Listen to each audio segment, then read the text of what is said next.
ouvintes, estamos aqui no AltaCast Podcast, o podcast que fala de saúde integrativa de forma descomplicada e descontraída. Eu sou Larissa Mello, a apresentadora deste podcast, sócia e proprietária do Alta Performance Personal.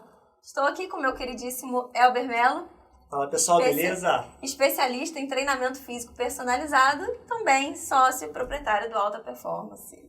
E nossa convidada especial é a doutora Flávia Souza. Muitíssimo especial. Doutora Flávia Souza, eu posso chamar de Flavinha, né? Com certeza. É assim que nós a conhecemos, né? Flavinha. Médica, vou tentar falar esse nome difícil aqui. Gastroenterologista e especialista em endoscopia. Exatamente, tá certo. Falou. Pois é, muito difícil, mas esse é o meu papel, né? Estou aqui para isso. Estudou bastante. Seja bem-vinda, Flavinha. Obrigada. Fica à vontade no nosso podcast, o microfone é seu. Agora, Elber, aquele momento, lá vem a história. Conta aí pra gente por que você convidou Flávia pro nosso... Não, essa agora você vai ter que sentar para ouvir essa história. A história é longa. Porque são mais de 3 anos de história, gente. São mais de 3 anos. A Flavinha é da época da garagem, Alta Performance Garage Box. Pra quem conheceu, pra quem ouviu o episódio 1, sabe que nós começamos dentro de uma garagem, né, Flavinha? Você conheceu bem. Uma garagem de 30 metros quadrados. Tava lá, dando caminho às aulinhas, de repente uma pessoa fez contato comigo para nos conhecer o serviço e tal. E a Flavinha trabalhava no Rio e toda semana ela vinha para Macaé. Eu ficava assim, gente, ela vai pro Rio toda semana e volta dirigindo e vinha para treinar, né, Flavinha? Sim. Treinava toda sexta-feira. Uma vez na semana. Eu lembro, sexta-feira. Últimos horários ali. Exatamente, ela treinava toda sexta-feira. 25 de dezembro. Olha, você não lembrava não, hein? 25 de dezembro. Começou 25 de dezembro? Não, eu quis fazer uma aula. Eu quis fazer uma aula 25 de dezembro. Falei, você vai abrir no não lembro? Essa foi piada demais. Eu tinha Natal no dia seguinte, né? Ela... Natal você não vai trabalhar, né? Natal tem que estar com a família. Você abre 25 não? Eu falei, vou abrir. Tá, então vou marcar minha aula e tal. É exatamente isso. Fato, sabe? Mas é legal que a gente vê de lá pra cá 3 anos de história, mostrando uma vez na semana.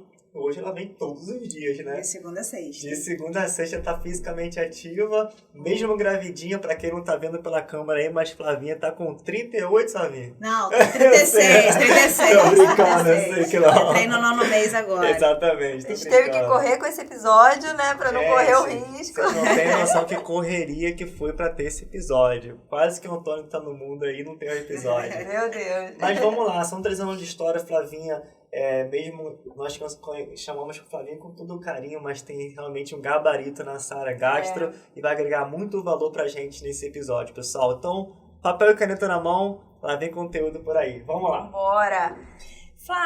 Flavinha, nossa querida, vamos iniciar falando aí quais são as doenças que acometem o sistema gastrointestinal, só pra gente poder começar a contextualizar. Acho que vale a pena a gente falar o que se trata, né, o que compõe o trato gastrointestinal. Então, a gente tem a boca, né, começa na boca, na mastigação, e a gente tem o esôfago, o estômago, o intestino grosso, né, não, mentira, primeiro é o intestino fino, depois vem o grosso. Tem alguns órgãos ali adjacentes que ajudam também, que é a vesícula, o pâncreas. Então, essa é a composição do trato gastrointestinal. O que a gente mais trata, assim, os mais comuns, são problemas no esôfago, no estômago e no intestino. Então, no esôfago a gente tem muito a doença do refluxo, que aí o paciente tem esofagite. No estômago tem a gastrite, a famosa H. pylori, que é a bactéria. No intestino a gente tem o câncer de cólon, tem doenças também como sino intestino irritável, desbiose intestinal, tem algumas doenças, assim, que são acometidas no trato gastrointestinal. A gente conhece um pouco, assim, eu acho que fica mais evidente, né, por alguns assuntos, a questão da gastrite, que tem essa relação aí com a parte de estresse, das emoções e tal. Como é que é essa relação, então, da gastrite com as emoções? Então, hoje é muito comprovado, isso é muito recente, assim, de que a parte emocional tem tudo a ver com o trato gastrointestinal. Então, a gastrite em si, às vezes a gente tem, o paciente chega com queixa, tô com muita dor no estômago, sinto inchaço, qualquer coisa que eu como dá dor, e aí a gente faz endoscopia e não tem absolutamente nada. Ele fica, meu Deus, não é possível. E aí a gente consegue relacionar exatamente assim, nossa, eu tenho gastrite quando eu vou fazer uma prova, sinto muita dor. Quando eu vou viajar, eu tenho muita dor. Então a gente consegue relacionar que às vezes é voltado para episódios de estresse, ansiedade, enfim. E hoje é comprovado que, na verdade, há produção maior de ácido quando a gente tem esses estresses mesmos emocionais. Então é muito associado. E aí tem as outras gastrites, que aí são essas que a gente vê mesmo a doença na endoscopia, que pode ser causada mesmo pelo uso abusivo de AINE, que é o anti-inflamatório, né? Que usam muito ibuprofeno, diclofenaco, que vende na farmácia, assim, a rodo. Tem também a gastrite causada pela bactéria, que todo mundo tem, a bactéria H. pylori pode causar mesmo. Tem aqueles pacientes que usam, né, muito remédio, e aí bebida alcoólica. E então acho tem que várias coisas que podem são gatilhos aí realmente para desencadear uma gastrite. E o tratamento em si da gastrite é algo que a gente tem que tratar também a parte emocional, cuidar, né, da saúde realmente como um todo, não só da doença, do laudo ali, gastrite em si, né? Sim, e olha que interessante, lembrei de uma pessoa aqui, entendeu, que faz parte da nossa equipe, um treinador de alta performance, que de repente o cara falou, meu irmão, gastrite tá nervosa aqui, começa a tomar remédio lá, não consegue realmente desempenhar, mas é excelente profissional, porque realmente, cara, a gastrite nervosa, quando ataca, ele fica realmente bem abatido. Então, tem tudo cunho emocional por trás, Flavinha? Tem, não, é totalmente. E assim, o paciente às vezes não consegue aceitar muito, porque ele não consegue enxergar ali na endoscopia nada e não aceita esse diagnóstico de que é por causa do seu emocional, você tem que tratar primeiro lá pra gente conseguir. Na verdade, não tratar primeiro, mas associar os dois tratamentos pra gente conseguir. E assim, a atividade física faz parte do tratamento, porque o estresse melhora, né? A obesidade atrapalha muito, o paciente obeso é o paciente inflamado, e aí piora, enfim. Então a gente tem que tratar tudo, a gente trata até mesmo a acidez com medicação voltada para o estômago, mas não é só isso, a gente tem que tratar a cabeça, senão não melhora. Bacana, entendi. Bom, interessante. E a gastrite a gente consegue então também acalmá-la com uma boa alimentação. Total, assim, na verdade, uma alimentação equilibrada. Coisas ácidas às vezes pioram, mas eu não sou a favor de nada muito restritivo, porque eu acho que nada que você tira 100% você consegue manter muito tempo. Só Elber que consegue ficar sem açúcar a vida inteira. Eu ainda acho que ele come alguma coisa, mas assim... Mas tá me comprometendo aí. Gente, pra quem não sabe, faz isso com muito orgulho. 3 anos. Meu Deus. 3 anos que eu não como açúcar. Não, açúcar tem tudo que é outro lugar, né? A gente come um pão, tem açúcar. Não adiciona açúcar. Exatamente. Já tem 3 anos já que eu não faço adição de açúcar, graças a Deus. Então, assim, mas eu não sou a favor de nada muito, assim, totalmente restritivo, porque eu acho que não vai. Por exemplo, café. Pessoa que é viciada em café, toma café todo dia. Se eu tirar o café, não adianta. Ele vai ter dor de cabeça, vai ficar ansioso. E aí, às vezes, até piora o estômago, ou a gente troca um problema pro outro. Então, eu não gosto de nada que seja tão restritivo. Então, eu acabo que eu falo pra diminuir, tomar menos, enfim. E manter uma alimentação saudável, porque estômago e intestino saudável é igual cabeça saudável, é igual corpo saudável. Então, precisa associar a alimentação, remédio não faz milagre sozinho. E Flavinha, pegando esse gancho do café, que hoje em dia eu sou uma pessoa de café, a Larissa toma muito café também. E no nosso meio, que muitas vezes as pessoas tomam um pré-treino para estimular no treino, também tem influência em relação a algum tipo de efeito no estômago? Tem sim. Tem paciente que, além de... Paciente não, né? Pessoas. Que além de tomar o café mesmo em si, ainda toma pré-treino que tem uma quantidade muito grande de cafeína e outros termogênicos que aceleram aí. Aí causa mais dor ainda. A gente tenta descobrir, trata tudo, quando vai ver é o pré-treino ali que dá esses sintomas. Então quem tem gastrite hoje deve evitar, então... Pré-treinos com cafeína, sim. Entendi, interessante. Muito bacana, mas assim, você citou aí também doenças intestinais, né? E até um pouquinho dessa questão da alimentação, que tem hoje em dia, a gente ouve muito falar também, os nutricionistas trazem muito essa linha da questão do sem glúten, né? Existe uma doença até associada, tem também, não a questão do glúten, mas... lactose, que também tem doenças relacionadas que afetam o intestino, só para eu entender. Isso, na verdade, esses dois que você falou, tem pacientes que têm alergia só ao glúten, tem pacientes, só não, né, que é pior. E tem gente que tem intolerância ao glúten. E aí é isso, paciente que tem intolerância ao glúten ou à lactose, esses sim devem cessar o uso mesmo, o consumo de glúten e lactose, porque acaba inflamando o trato gastrointestinal e aí piora. Não só o intestino, mas também tem sintomas gástricos também, de distensão, de dor. Uma coisa fica ligada à outra. O glúten é muito novo, né?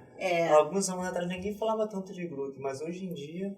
Porque na verdade, assim, quem não tem intolerância não tem indicação de suspender. Vive de boa, né? Não tem indicação de suspender. Mas tem gente que não tem intolerância e mesmo assim tem sintoma, porque são alimentos mais inflamatórios. Mas de jeito nenhum tem que suspender. Assim, eu como, por exemplo, e não sinto nada e tô super saudável. Um exemplo, Flavinha, uma pessoa a vida toda sempre comeu alimentos que possivelmente têm glúten. De repente desencadeou algo e não, você tem intolerância a glúten. É possível a pessoa, por exemplo, 30 anos de vida não ter, a partir de um momento de virar um gatilho e ter. Ou às vezes o paciente não percebe, porque tem gente que tem sintomas mais brandos, né? E assim, eu tenho uma paciente mesmo que passou a vida inteira aí tendo diarreia, mas achou que era normal. Vivia com aquilo ali, minhas fezes são um pouco mais amolecidas e tal. Pô, fez endoscopia, ela não só tem intolerância, mas ela tem doença celíaca mesmo, que é um pouco mais grave. Você consegue identificar na endoscopia intolerância a glúten? Na verdade, assim, o que acontece? A gente pode fazer testes no exame de sangue, mas a biópsia do duodeno, que é a primeira parte ali do intestino fino que a gente vê na endoscopia, é o padrão ouro, assim, para diagnóstico. Então, a gente vai, biopsia ali, manda para análise, e eles mostram algumas alterações que a gente consegue fechar o diagnóstico de doença celíaca. Muito bacana. É o que costumam falar que é o intestino irritado, né? Essa coisa do... Na verdade, assim, a doença celíaca é uma doença diferente do síndrome do intestino irritável. O síndrome do intestino irritável é uma doença que a gente chamava de funcional na época, porque a gente não entendia muito bem esse eixo cérebro-intestino e tal, e a gente chamava só como funcional, que era uma doença que a gente via que era associada ao estresse, mas a gente não sabia o porquê. E aí é diferente, entendeu? Não tem nenhuma doença mesmo que a gente consiga ver. Não, doença celíaca não. Doença celíaca é uma doença que inflama, mas que você vê... É uma doença inflamatória, sim, mas que você consegue ver durante o exame e comprovar, entendeu? Muito bom. E é bom frisar aqui que a doutora Flávia é especialista em endoscopia, né? É verdade. De confiança, podem fazer realmente de olhos fechados, literalmente, falo com propriedade. Foi até engraçado porque ontem... essa foi demais. Ele tava falando... Não, ele tava falando... Foi hoje isso, Foi hoje de manhã. Ele tava falando, não, que naquele dia, não sei o que, te dei o papel do laudo, que eu saí de lá com o laudo. Eu falei, que laudo? Eu não recebi nada. O laudo eu fui pegar no laboratório. Não, ela deu o laudo, tava escrito lá, não sei o quê. Eu falei, meu filho, eu não consigo lembrar de nada. Olha que interessante isso, porque a enfermeira fala assim lá na clínica, né? Olha, ela não pode assinar nada hoje, porque ela realmente foi medicada, etc e tal. Mas pareceu que ela estava um pouquinho adormecida, depois ela ficou lúcida. Eu falei, beleza, tá correspondendo bem de forma ali neurológica, né? Aí tinha um laudo inicial ali do exame. Ela acusou ali uma gastrite e tal, mas ela falou assim, olha, mas para fechar o diagnóstico, tem que pegar o resultado da biópsia para poder casar e saber exatamente qual que é o diagnóstico final. Eu falei, beleza, tranquilo. Aí ela vem hoje.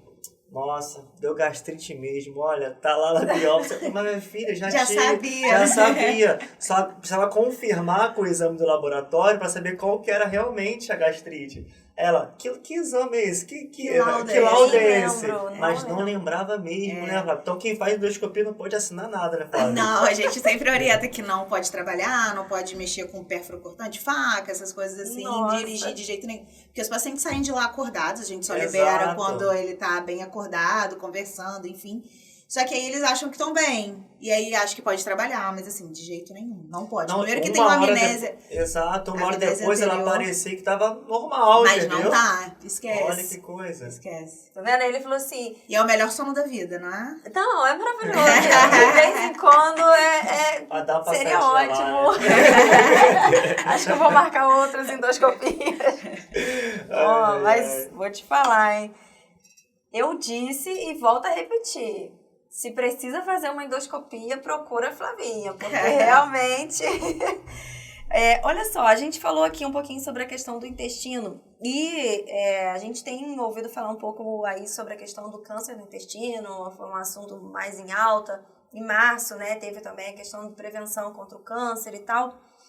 Quais são as medidas preventivas, então, que você recomenda nesse sentido de se antecipar, né, às vezes, a um diagnóstico tão sério como esse? Assim, acho que vale a pena a gente só dar uma pincelada rapidinho em câncer. Câncer é um assunto que assusta, mas eu acho que a prevenção é a melhor coisa. E no de cólon a gente tem uma prevenção ótima, que é a colonoscopia. Então, o câncer de colo é o câncer de intestino?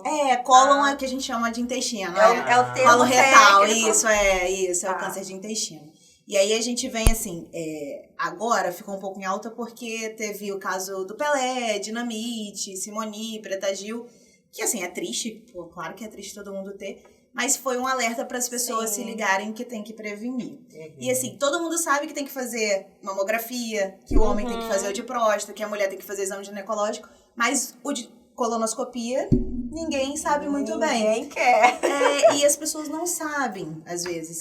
Homem tem muito preconceito, porque fica com vergonha e tal, mas assim, às vezes as pessoas não fazem por ignorância de não saber que tem que fazer. Então, hoje, assim, é indicado fazer colonoscopia a partir de 45 anos, pacientes que não sentem nada. Olha, assim. Eu tenho 15 anos pela frente, então. Brincadeira. Coitado. Homem e mulher, a partir de 45 anos, que não sentem nada, tem indicação de fazer. Pacientes que tiveram história familiar de câncer de intestino, aí a gente adianta um pouquinho para 40 anos ou 10 anos menos do caso que foi, por exemplo, sua mãe teve câncer com 30 anos, aí você vai ter que fazer com 20 anos, entendeu? E aí a gente faz isso. Mas o que? Então a prevenção é essa. O que causa, né, o câncer? Tem fatores genéticos, enfim, que estão sendo estudados e se Deus quiser um dia vão descobrir alguma forma da gente prevenir dessa forma. E tem outras coisas que a gente consegue melhorar, que é a parte de alimentação. Então, alimentos embutidos, salsicha, mortadela, hambúrguer, são coisas que pioram, então coisas não saudáveis. Tabagismo, cigarro, é o fator de risco também muito importante. Obesidade, e aí vão lá, procura alta que ajuda. Mas assim, obesidade, paciente inflamado é um paciente que tem chance de também adquirir. Aqueles que, na verdade, têm predisposição, essas coisas pioram. E aí, como que a gente faz a prevenção? Então, a gente faz esse exame chamado de colonoscopia. Hoje não tem nenhum exame que substitua. Os pacientes têm um pouco de preconceito, porque o preparo é um preparo enjoadinho, que a gente toma um remédio, que tem que limpar o intestino e não dar uma diarreia. Mas aí um paciente até me falou uma coisa engraçada uma vez, um senhor falou assim, não é possível, há tantos anos atrás era o mesmo exame, não é possível e ainda que... continua. Não é possível que a tecnologia... Eu falei, o senhor tem que pensar do outro lado. Como que há tantos anos atrás inventaram um exame tão importante que até hoje ele é insubstituível, entendeu? Legal. Então, assim, é um exame que a gente faz, né? É tipo endoscopia, mas é pelo reto, faz com sedação, é um exame indolor. Só o preparo que é enjoadinho, então é um exame indolor. A gente faz pelo reto, vê todo ali o intestino grosso e parte final ali do intestino fino. E nosso objetivo é ver se tem pólipos ou alguma lesão mesmo, câncer precoce. Que assim, um câncer diagnosticado precocemente tem uma chance, câncer de cólon, né, do intestino, tem uma chance de 90% de cura. Então, assim, é muito importante. E aí, às vezes, um pólipo que a gente tira ali no exame, poderia, se a gente deixasse ele lá amadurecendo muito tempo, poderia virar câncer. E não, e durante o exame a gente tirou ele ali e resolveu o problema. Então, assim, é muito importante.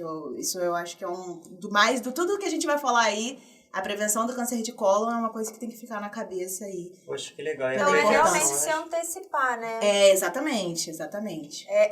Inserir esse exame também numa rotina. Isso, né? Agora, foi o que a gente falou, né? Tá muito em alta, então as pessoas estão começando a procurar, graças a Deus, mas eu acho que ainda precisa ser mais divulgado. Bacana. Muito bom. Legal.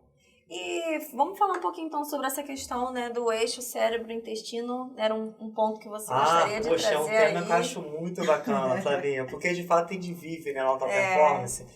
Uma realidade de busca por qualidade de vida, que às vezes a pessoa quer realmente obter qualidade de vida, mas se sente desmotivada àquilo, a uma prática, uma boa alimentação, etc. Eu vejo que o nosso corpo é totalmente integrado, né? Não tem como a gente separar uma área de outra. E muito se fala sobre o eixo cérebro e intestino, que acredito que de fato, né, quando a gente entende ali uma conexão neural do sistema nervoso central, sistema nervoso entérico, de fato que tem a sua função realmente de liberação de dopamina, serotonina, que vai influenciar na motivação daquela pessoa a realmente buscar a qualidade de vida, o que você acredita que pode colaborar como um gastro realmente, uma pessoa tendo a saúde gastrointestinal em obter qualidade de vida e disposição para buscar um autocuidado? Na verdade, assim, foi o que eu estava falando. Isso é muito recente, mas não é recente de hoje, não. Mas, assim, isso é estudado há pouco tempo agora, essa relação cérebro-intestino. Na verdade, o intestino tem os seus neurônios próprios, né? Tanto que tem o sistema nervoso central e o sistema nervoso entérico.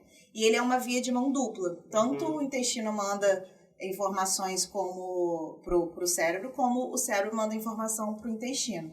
E aí, assim, isso faz muita diferença no tratamento tanto da cabeça como do intestino, nas doenças dos dois, assim. Então, tá comprovado, às vezes, que paciente que tem doença intestinal acaba tendo depressão, ansiedade, e pacientes que têm ansiedade também têm sintomas lá no intestino, no estômago, né? E aí, é isso, que entra a liberação de serotonina, então o intestino aumenta a liberação de serotonina, que melhora a depressão. E aí isso foi estudado, e foi visto que o intestino é composto por várias bactérias, e aí tem a simbiose, bactérias boas e tal.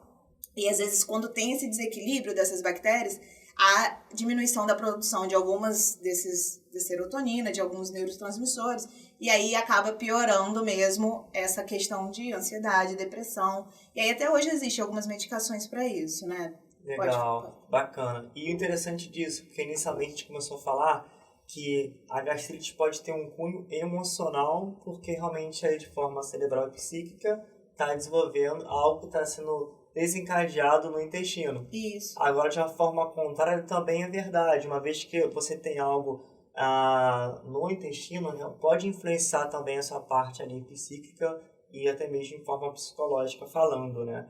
Eu falo isso porque eu vi um estudo muito interessante sobre dopamina, que as pessoas conectam diretamente com a motivação. Uma pessoa motivada é porque ela fez uma prática e ela está com um nível alto de dopamina. Mas, na verdade, o estudo mostrou que quando você tem uma percepção de resultado satisfatório, já tem um aumento do nível de dopamina. Então, por exemplo, eu vou fazer atividade física porque vai me fazer bem. Eu vou fazer um treinamento físico porque vai me fazer bem. Eu já tive essa experiência. Então, o fato de você se colocar numa condição de já ter uma certa expectativa de resultado, de uma boa experiência, já aumenta o nível de dopamina, sem mesmo você fazer a ação da prática. E não diretamente você praticar que vai aumentar, mas a sua expectativa de uma boa experiência para aquilo. Por que eu te fiz essa pergunta? Porque uma vez que você tem uma saúde gastrointestinal, você possibilita realmente o seu intestino de liberar aquilo que pode te manter motivado.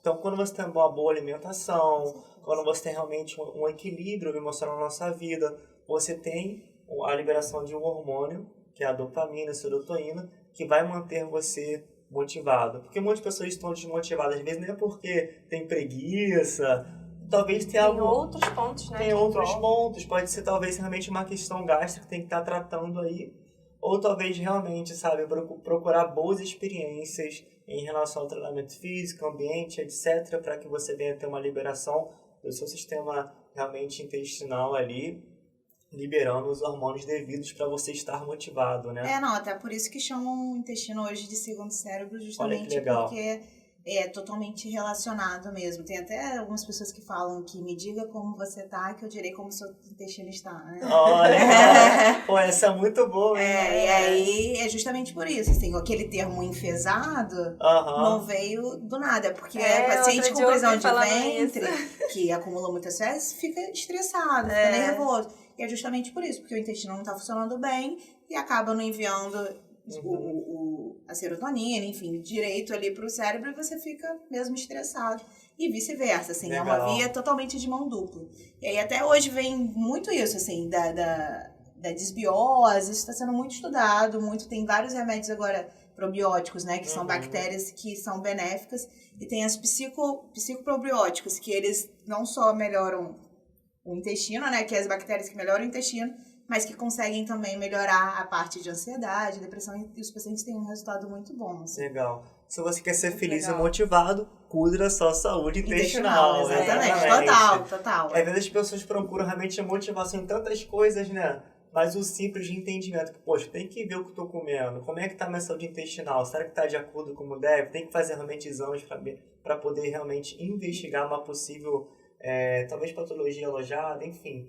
Tem que investigar para estar realmente ali saudável, né? É porque doenças psicológicas ainda tem aquele tabu, né? Ah, não sou doido, E as pessoas às vezes não aceitam, assim, é muito difícil. Existe uma doença que até a gente falou, da síndrome do intestino irritável, que é uma doença que você vai fazer todos os exames possíveis, não vai aparecer nada, e o paciente às vezes cursa com diarreia, com prisão de ventre, é totalmente relacionado ao estresse, por exemplo, a pessoa vai viajar, aí dá diarreia, já fica ansioso e começa tem uma apresentação, tipo eu aqui, eu vou falar em público, aí já dá algum problema, apesar de eu não tive nada, mas assim, e aí o paciente às vezes não aceita a gente falar que tipo, é relacionado ao emocional, é relacionado ao estresse, existe essa doença do cérebro e intestino, porque eles não conseguem ver nada palpável, e isso às vezes é muito difícil da gente conseguir aceitar, a gente não, né? Os pacientes conseguirem aceitar que isso existe, assim. Então é um trabalho mais... Essa parte emocional tem muito também, assim, de certa forma, preconceito. Por mais que hoje em dia, né, é um assunto que a gente está cada vez mais ouvindo e mais profissionais falando e realmente enxergando como doença, né? A parte de ansiedade, depressão, todo o cuidado que tem que ter ali realmente com a pessoa, mas por muito tempo a gente já ouviu falar, é frescura, não sei o quê, né? Não dando a atenção devida ao que a pessoa está de fato passando. Então, é muito bacana a gente ver que isso tem mudado, mas ainda que isso tem... é científico, né? Que não é assim, que não é bobeira, exatamente. Exatamente. Que falar, não, tá triste, é besteira, é mimado, não, isso existe. E aí é isso mesmo, mas às vezes o paciente mesmo, a própria pessoa tem preconceito, não aceita. O seu tratamento é tratamento, você tem que fazer atividade física, ir no psicólogo, fazer terapia, não tem nenhum remédio que eu vou te dar que vai melhorar. Mas não adianta, eles não aceitam. Né? A síndrome do intestino irritável, antigamente, a gente diagnosticava por critério de exclusão. Então, a gente tinha que fazer todos os exames, tomografia, coluna, para poder diagnosticar. Hoje em dia, não. Hoje em dia, a gente consegue fazer por critério de inclusão. Os pacientes que se incluem naqueles sintomas, naquelas queixas ali, a gente consegue fechar o diagnóstico dele.